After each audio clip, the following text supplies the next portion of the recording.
그런 이야기야 대충. 레이코 씨는 새끼손가락 끝으로 눈썹 언저리를 긁적이며 말했다. 그 여자애가 나가버린 다음 난 잠깐 동안 의자에 앉아 멍하니 있었어. 어떻게 하면 좋을지 몰라서 몸 저 안쪽에서 콩콩 둔탁하게 뛰는 심장 소리가 들리고 손발이 불쾌할 정도로 무겁고 입안은 나방이라도 삼킨 것 같아. 그러다 곧 아이가 돌아올 거 아니까 일단 몸을 씻어야 한다는 생각이 들었어. 그 애가 더듬고 핥은 몸에 깨끗이 씻어야 한다고. 아무리 비누로 몸을 문질러도 무슨 끈적한 것이 달라붙은 듯 떨어지지가 않았어. 아마 심리적인 거였겠지만 깨끗이 사라지지 않는 거야. 그날 밤에 남편한테 안아달라고 했어. 그 찌꺼기를 떼어버리려고. 물론 남편한테는 아무 말도 하지 않았어. 도저히 할 수 없는 말이었으니까. 그냥 안아달라고 해달라고 했어. 평소보다 시간을 들여 천천히 오래오래 해달라고. 그 사람 아주 세심하게 해주었어. 충분히 시간을 들여. 난 완전히 가버렸어. 그렇게 끝까지 느낀 건 결혼하고 처음이었어. 왜 그런지 알아? 그의 손가락 감촉이 내 몸에 남았으니까. 그것뿐이야. 창피하네 이런 이야기. 땀이 다 나네. 해달라고 했다는 둥 가버렸다는 둥. 레이코 씨는 다시 입술을 비틀며 웃었다. 하지만 그래도 안 떨어져 나가는 거야. 이틀이 지나고 사흘이 지나도 남았어. 그 여자의 감촉이. 그의 마지막 대사가 머릿속에서 메아리처럼 울려 퍼졌어.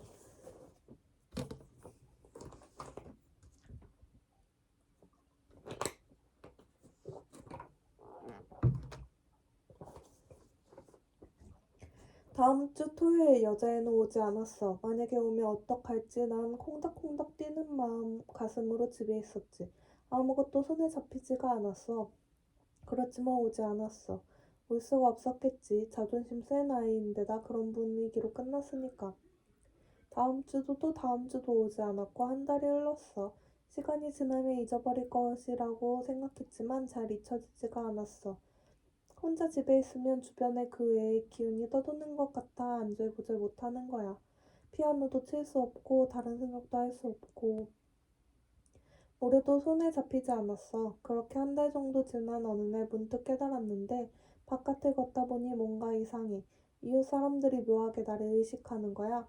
나를 보는 눈이 어쩐지 좀 바뀐 것 같기도 하고 서먹서먹했어. 물론 인사 정도는 했지만. 목소리의 뉘앙스도 대하는 태도도 달랐어. 가끔 우리 집에 놀러 오던 이웃집 부인이 아무래도 나를 피하는 것 같았어. 그렇지만 난 가능한 마음에 두지 않으려고 애썼어. 그런데 신경 쓰기 시작하는 게 발병의 초기 즈음이니까. 어느 날 나와 친하게 지내던 이웃집 부인이 찾아왔어. 같은 나이에다 엄마랑 친한 분 딸이기도 하고 아이 유치원도 같아서 친하게 지내는 사이였어. 그 부인이 갑자기 찾아와서 나에 대해 아주 안 좋은 소문이 퍼졌는데 아느냐고 하는 거야. 모른다고 했지만 무슨 소문인데? 이걸 뭐라고 얘기해야 하나? 정말 말하기 힘드네. 말하기 힘들다고? 여기까지 말해놓고선 그러지 말고 그냥 솔직히 다 말해줘. 그녀는 정말 말하기 싫은 듯 망설였지만 억지로 다 말하게 했지. 본인도 처음부터 말하고 싶어서 참다 못해 찾아온 거니까 빼면서도 있는 대로 다 말했어. 그녀의 말에 따르면 소문이란 게 내가 정신병원에 몇 번 들어간 적이 있는 레즈비언이고 피아노를 배우러 온 여자애를 홀딱 벗겨서 데리고 놀려다가 여자애가 저항하다 얼굴이 보일 정도로 때렸다는 거였어. 이야기를 만들어내는 솜씨도 대단했지만 내가 입원한 사실은 또 어떻게 알았는지 그게 너무 놀라웠어. 난 옛날부터 자기를 잘 아니까 절대로 그런 사람이 아니라고 사람들한테 말했어. 그 여자가 말했어. 그렇지만 그 여자의 부모가 여자의 말을 믿고 이웃 사람들한테 말을 하고 다니는 거야. 딸이 자기한테 당했다고. 조사해보니까 정신병원에 입원한 이력이 있더라고. 그녀의 말에 따르면 어느 날 다시 말해 그 사건이 있었던 날 피아노 레슨을 받으러 갔던 애가 퉁퉁 부은 얼굴로 울면서 왔기에 도대체 무슨 일이냐고 캐물은 모양이야. 얼굴은 붓고 입술이 터졌고 블라우스 단추도 떨어져 나가고 팬티도 조금 찢어졌더라고. 이거 믿을 수 있어? 물론 이야기를 꾸며내려고 그의 스스로 한 짓이야. 블라우스에 일부러 피를 묻히고 단추를 뜯어내고 브래지어 레이스를 찢고 일부러 엉엉 울어 눈을 빨갛게 만들고 머리카락을 마구 헝클어 놓고 집에 들어가서는 양동이 색이 가득 담길 만큼 마구 거짓말을 늘어놓는 거야. 그 장면이 눈에 선하게 떠올라. 그렇지만 그의 이야기를 다 믿어버린 사람들을 나무랄 수도 없는 노릇이야. 나라도 믿고 싶었겠지. 만일 그런 입장이라면. 인형처럼 예쁜 얼굴에 악마처럼 말 잘하는 여자애가 훌쩍훌쩍 울면서 싫어, 나 아무 말도 안 할래, 창피해 라고 저항하다가 고백한 이야기라면 누구든 그냥 그대로 믿을 수밖에 없을 거야. 거기에다 하필이면 내게 정신병원 입원 이력이 있다는 건 사실이잖아? 그의 얼굴에 때린 것도 사실이고. 그러니 누가 내가 하는 말을 믿어주겠어. 믿어준 사람은 남편 정도였어. 며칠을 고민하다 마음을 다잡고 남편에게 모두 털어놓았는데 그는 당연히 믿어줬어. 난 그날을 모두 전부 얘기했어. 레즈비언 같은 짓을 하기에 힘껏 때렸다고. 물론 느꼈다는 건 말하지 않았지만 아무리 그래도 그렇지 그것만은 좀 곤란하지. 이거 말도 안 돼. 내가 직접 그 집에 가서 단판을 짓고 올게. 남편이 화를 내며 말했어. 당신은 나와 결혼해서 애까지 있어. 왜 레즈비언이라는 말을 들어야 해? 그런 말도 안 되는 소리가 어디 있어? 라고. 난 말렸어. 가지 말라고. 그만둬. 그렇게 해봐야 우리 상처만 깊어질 뿐이야. 사실 그래, 난 알아. 그 애한테 마음의 병이 있다는 거. 나도 그렇게 병든 사람을 많이 봤기 때문에 너무 잘 알아. 그 애는 마음 안쪽까지 다 썩어버린 거야. 그 아름다운 피부를 한 겹만 벗겨내면 그 안은 전부 썩었어. 너무 말이 심할지 모르지만 사실이 그래. 그렇지만 세상 사람들은 그걸 모르고 어떤 경우에도 우리가 이해할 가능성은 제로야. 그 애는 어른의 감정을 제멋대로 주무르는 선수인데 우리한테는 아무런 무기도 없어. 도대체 13살 여자애가 31살 여자를 동성애 행위로 꼬드겼다는 사실을 누가 믿겠어? 누가 무슨 말을 해도 세상 사람들은 자신이 믿고 싶은 것밖에 안 믿어. 발버둥 칠수록 우리 처지만 더욱 나빠질 뿐이야. 이사 가자. 내가 말했어. 그것 말고는 수가 없다고. 여기 더 머물다가는 압박이 너무 심해 내 머리가 터지고 말 거라고. 지금도 꽤 위험한 상태라면서. 아무튼 우리를 아는 사람이 없는 먼 곳으로 가자고 했어. 그렇지만 남편은 움직이고 싶어 하지 않았어. 얼마나 중대한 일인지 미처 모른 거겠지. 회사 일이 한창 재미있을 그런 시기였고 업자가 지은 작은 집이지만 손에 넣은 지 얼마 되지도 않았고 딸도 유치원에 익숙해졌고 조금만 기다려달라고 그렇게 갑자기 움직일 수야 없지 않느냐고 그는 말했어. 일자리도 금방 찾을 수 없을 테고 집도 팔아야 하고 아이가 다닐 유치원도 찾아봐야 하고 아무리 서둘러도 2달은 필요하다고. 그건 안 돼. 다시 일어설 수 없을 만큼 나는 상처 입고 말 거야. 그렇게 말했어. 협박이 아니라 사실이 그렇다고 말이야. 난 그걸 잘 안다고. 그즈음부터 환청이니 기울림이니 불면증이니 하는 것들이 조금씩 나타나기 시작했으니까. 그럼 당신 먼저 어디든 혼자 좀 가 있어. 난 여기 애들을 좀 처리하고 갈 테니까 하고 그가 말했어. 싫다고 했지. 혼자서는 아무 데도 가기 싫어. 지금 당신이랑 떨어지면 난 부서지고 말 거야. 나 지금 당신이 필요해. 혼자 두지 마. 그 사람 날 꼭 안아주었어. 조금만 참아달라는 거야. 한 달만 참아달라고. 그동안 모든 걸 준비해두겠다면서. 직장도 정리하고 집도 팔고 아이 유치원도 찾고 새 직장도 찾고 잘만 되면 오스트레일리아에서 일을 할 수도 있을지도 모른다고. 그러니까 한 달만 참아달라고. 그러면 모든 게 잘 풀릴 수 있다고 말이야. 그렇게까지 말을 하니 난 입을 다물 수밖에 없었지. 무슨 말을 하려 하면 하는 만큼 난 점점 깊은 고독 속에 빠지게 될 테니. 에이코 씨는 한숨을 내쉬고 천장에 전등을 올려다보았다. 그렇지만 한 달을 견디지 못했어. 어느 날 머리가 펑 나사가 빠져버린 거야. 이번에는 좀 심각했지. 가스를 들고 수면제를 먹어버렸으니까. 그렇지만 죽지 않았어. 정신을 차려보니 병원이었어. 그걸로 끝. 몇 개월이 지나 조금 안정을 찾고 머리가 제대로 돌아가게 되었을 즈음 남편에게 말했지. 이혼해달라고. 그것이 당신을 위해서도 딸을 위해서도 가장 좋은 일이라고. 이혼할 생각은 없다고 그는 거부했어. 다시 한번 시작하자. 새로운 땅으로 가서 우리 셋이 다시 살아보는 거야. 이미 늦었어. 그때 모두 끝나버렸어. 한 달만 기다려달라고 당신이 말한 그 순간에. 정말 새롭게 시작하고 싶었다면 그때 당신이 그런 말을 해서는 안 되었어. 어디를 가도 아무리 멀리 가도 또 똑같은 일이 일어날 거야. 난 또 같은 요구를 해서 당신을 괴롭게 할 테고 난 이제 그런 짓 하고 싶지 않아. 그리고 우리는 이혼했어. 내 쪽에서 억지로 밀어붙인 거야. 그 사람 2년 전에 재혼했지만 나는 지금도 그때 그렇게 하기를 잘했다고 생각해. 정말이야. 그 즈음에 내 인생은 계속 그럴 것임을 깨달았고 그런 내 인생에 다시는 다른 사람을 끌어들이고 싶지 않았어. 언제 꼭지가 돌아버릴지 가슴을 졸이며 지내야 하는 생활을 누구에게도 강요하기 싫었어. 그 사람 나한테 정말 잘해줬어. 믿음이 가는 성실한 사람이었고 듬직하고 참을성 있고 나한테는 정말 이상적인 남편이었어. 나를 고쳐보려고 힘을 다했고 나도 나아지려고 노력했어. 그를 위해서도 아이를 위해서도. 나도 이제 나았다고 생각했는데 결혼한 6년 동안 정말로 행복했어. 남편은 99% 완벽하게 해냈어. 그렇지만 1%가 고작 1%가 온전하지 못했던 거야. 그리고 펑! 그래서 우리가 쌓아올린 것들을 한순간에 무너져 완전히 제로가 되어버렸어. 그 여자의 하나 때문에. 레이코 씨는 밟아 끈 발 아래 꽁초를 모아 깡통 안에 넣었다.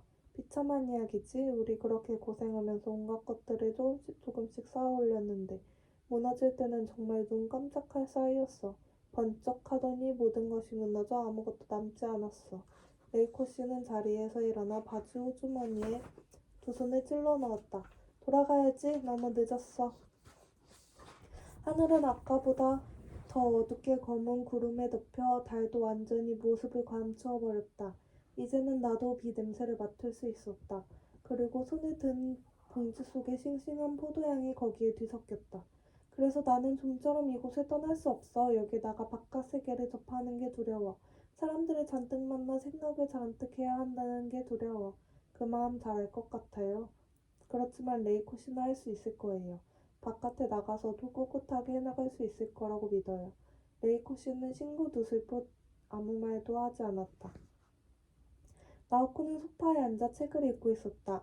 다리를 꼬고 손가락으로 관자놀이를 누르면서 책을 읽는 그 모습이 마치 머리에 들어오는 단어를 손가락으로 확인하는 것처럼 보였다. 벌써 툭툭 빗방울이 떨어지기 시작했고 전등 불빛은 가느다란 봄말처럼 그녀 몸 주위에 아른아른 떠돌았다. 레이코 씨와 오래 둘이서 이야기를 나눈 다음에 나오코를 보니 그녀가 정말 젊다는 사실을 새삼 느꼈다. 늦어서 미안해. 레이코 씨가 나오코 머리를 쓰다듬었다. 둘이서 즐거웠어? 나오코가 고개를 들며 물었다.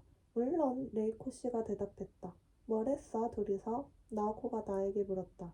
말로는 좀 하기 힘든 거, 내가 대답했다. 나오코는 콕콕 웃으며 책을 내려놓았다. 그리고 우리는 빗소리를 들으며 포도를 먹었다.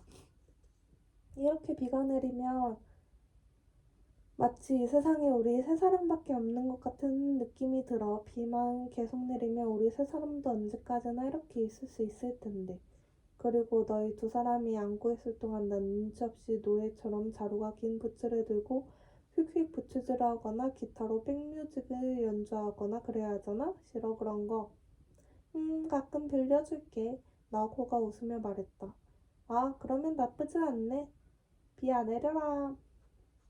비는 계속 내렸다. 때로 천둥 번개도 쳤다. 포도를 다 먹은 다음 레이코 씨는 아니나 다를까 담배에 불을 붙이고 침대 아래서 기타를 꺼내치기 시작했다. 데사피나도와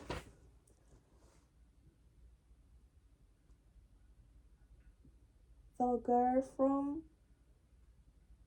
이파네마를 치고 그런 다음 맥컬렉의 곡과 레넌, 맥카트니의 곡을 쳤다. 레이코 씨와 나는 다시 와인을 마시고 그게 떨어지자 수통에 남은 브랜디를 나누어 마셨다. 그리고 아주 친밀한 기분으로 여러 이야기를 나누었다.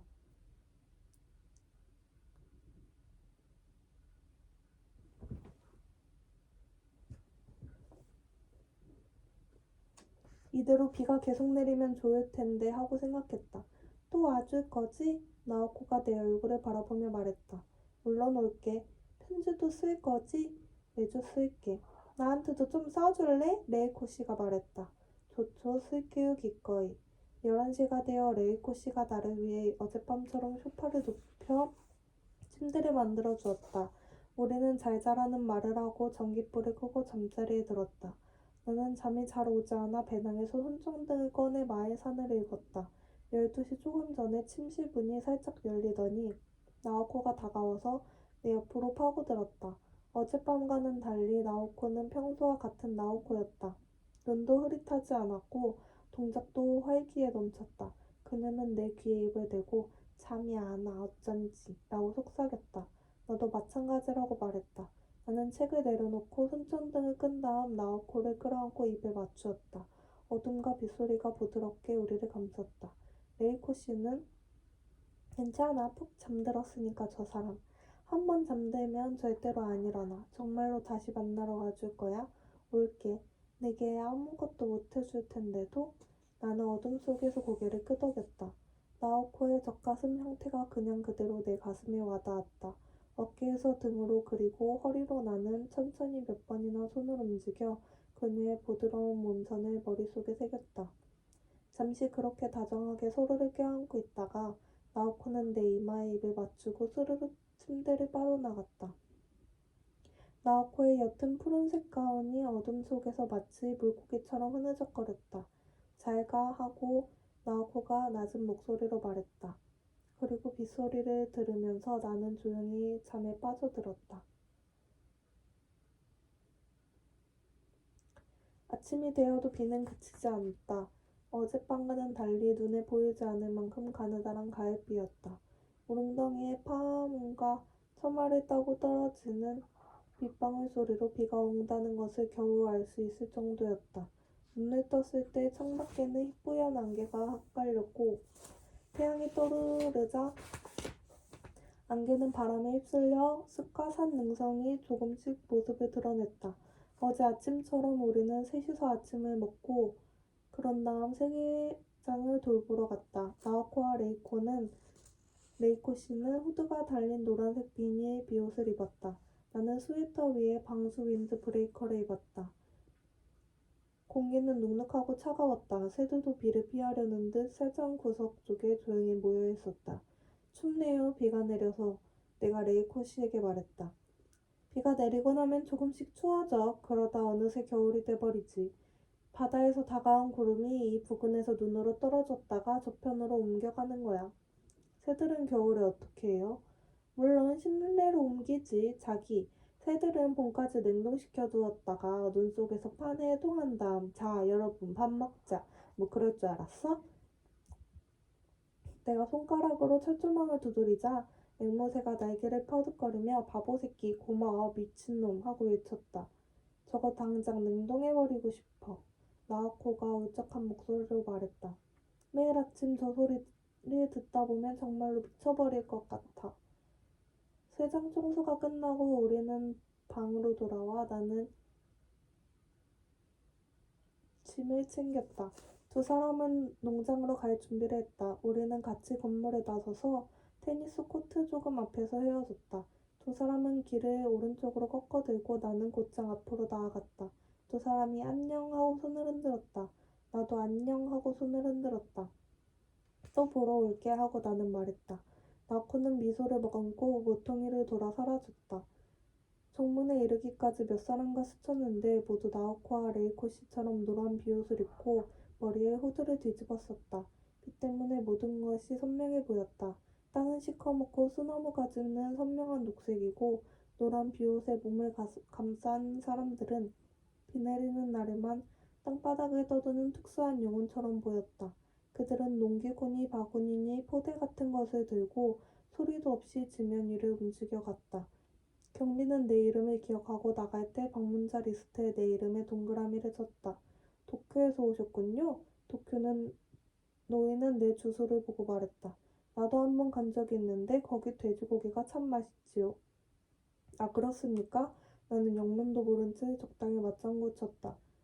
도쿄에서 먹은 음식들은 거의 맛이 없었는데 돼지고기만 맛있었어요. 그거 아마 특별한 사용법이 있을 겁니다. 거기에 대해서는 아는 게 없다고 나는 말했다. 도쿄의 돼지고기가 맛있다는 이야기는 처음이었다. 언제적 이야기죠? 도쿄에 가신 게? 언제였더라? 황태자전화 결혼식 때쯤이었던 것 같은데 아들이 도쿄에 있는데 한번 오라고 해서 그때 갔지. 그럼 그 즈음에는 아마 도쿄에서 돼지고기가 맛있었나 보네요. 요즘은 어때요? 잘은 모르지만 그런 말을 별로 들어보지 못한 것 같다고 나는 대답했다. 내가 그렇게 말하자 그는 조금 실망한 듯 했다. 노인은 얘기를 더 하고 싶어하는 눈치였지만 버스 시간이 다 됐다고 나는 대화를 끊고 도로를 향해 발걸음을 옮겼다. 강을 따라 난 길섭에 깔렸던 나무 난개가 바람에 실려 산 허리를 휘감으며 떠돌았다. 나는 몇 번씩 멈춰서서 뒤를 돌아보기도 하고 의미 없이 한숨을 내쉬기도 했다. 중력이 다른 행성에 온 듯한 느낌이었다. 그리고 그래, 이게 바로 바깥 세계인 거야 하는 생각과 함께 슬픔이 밀려왔다. 기숙사에 도착한 건 오후 3시 반. 나는 방에 짐을 내려놓고 바로 옷을 갈아입은 다음 아르바이트를 하러 신주쿠의 레코드 가게로 달려갔다. 그리고 6시에서 10시 반까지 가게를 지키며 레코드를 팔았다. 가게 밖으로 수많은 사람들이 오가는 모습을 나는 멍하니 바라보았다. 가족이나 커플이나 술 취한 사람들, 조직폭력배, 짧은 스커트를 입은 활달한 여자애들, 히피처럼 수염을 기른 남자, 클럽 호스티스, 그 외 정체를 모를 수많은 사람들이 끝도 없이 나타났다가 사라졌다. 하도록을 틀자 히피와 백수가 모여들어 가게 앞에서 춤을 추고 신호를 마시고 그대로 바닥에 퍼질러 앉았다.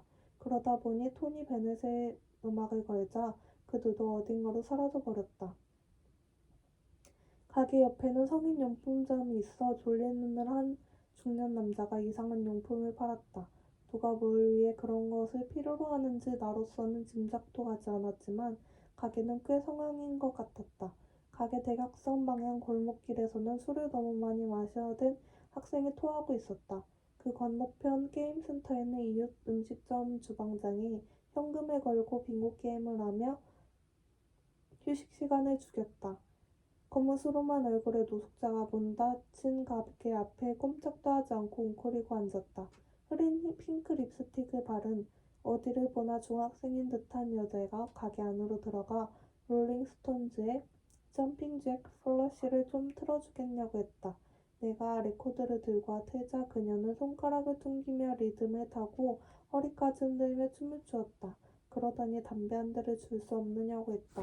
그는 점장이 두고 간 라프 한 개비를 뽑아줬다.